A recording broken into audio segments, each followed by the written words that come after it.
Hi hello అండి, welcome to my channel by sister cooking channel అనమాట. ఇవాళ video ఏంటంటే తెలంగాణ స్టైల్లో ఉల్వచారు అనమాట. చాలా అంటే చాలా బాగుంటుంది, ఒక్కసారి ఇలా ట్రై చేయండి. నాకు కావాల్సింది ఈజీ ప్రాసెస్ అనమాట. ఉల్లిపాయలు, కరివేపాకు, పచ్చిమిర్చి. ఇక్కడ చూడండి, నేను ప్యాన్ పెట్టేసుకొని 2 టేబుల్ స్పూన్స్ ఆయిల్ వేసేసుకున్నా. చాలా అంటే చాలా బాగుంటుంది, తప్పకుండా ట్రై చేయండి. కొంచెం జీలకర్ర, సాజీరా ఉంటుంది కదా, సాజీరా, 3 లవంగాలు, 3 యాలకులు, చెక్క, పత్త ఇవి వేసేసుకొని ఆనియన్స్ వేసేసుకొని బాగా మిక్స్ చేసుకోవాలి. ఆనియన్స్, కరివేపాకు, పచ్చిమిర్చి మనం ఏవేసి కట్ చేసుకున్నామో అన్నీ బాగా వేయించేసుకొని మగ్గాల్సిన అవసరం లేదు, డైరెక్ట్ వేసేసుకోవాలి. ఎందుకంటే మనం సాంబార్ తింటుంటే టేస్ట్ బాగుంటుంది అనమాట.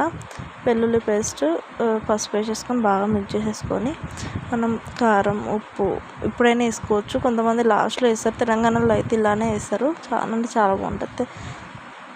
కారం, ఉప్పు వేసేసుకొని దీంట్లోకి మనం ఏదైతే ఉల్వలు ఉంటాయి కదా, చారు తీసుకుంటాం కదా, చారు అంతా దీంట్లో పోసుకోవాలి. చాలా అంటే చాలా బాగుంటుంది, ఒక్కసారి ఈ ప్రాసెస్లో చేయండి.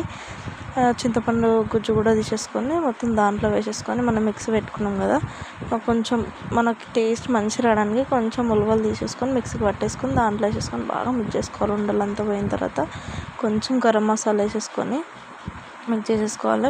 మంచి పొంగు రావాలి, బాగా ఎంత మరుగుతే అంత టేస్ట్ వస్తుంది అనమాట. చాలా అంటే చాలా ఈజీ ప్రాసెస్. కొంచెమే నిమ్మకాయ, చింతపండు నానబెట్టేసుకొని పోసుకోవాలంటే.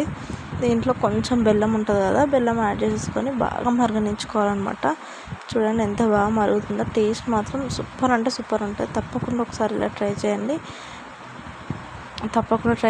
Please subscribe to my channel, please support me. ఒక్కసారి ట్రై చేసి నాకు కామెంట్ చేయండి, please support me, please subscribe to my channel. తప్పకుండా ట్రై చేయండి ఫ్రెండ్స్, ఇది మాత్రం చాలా బాగుంటుంది.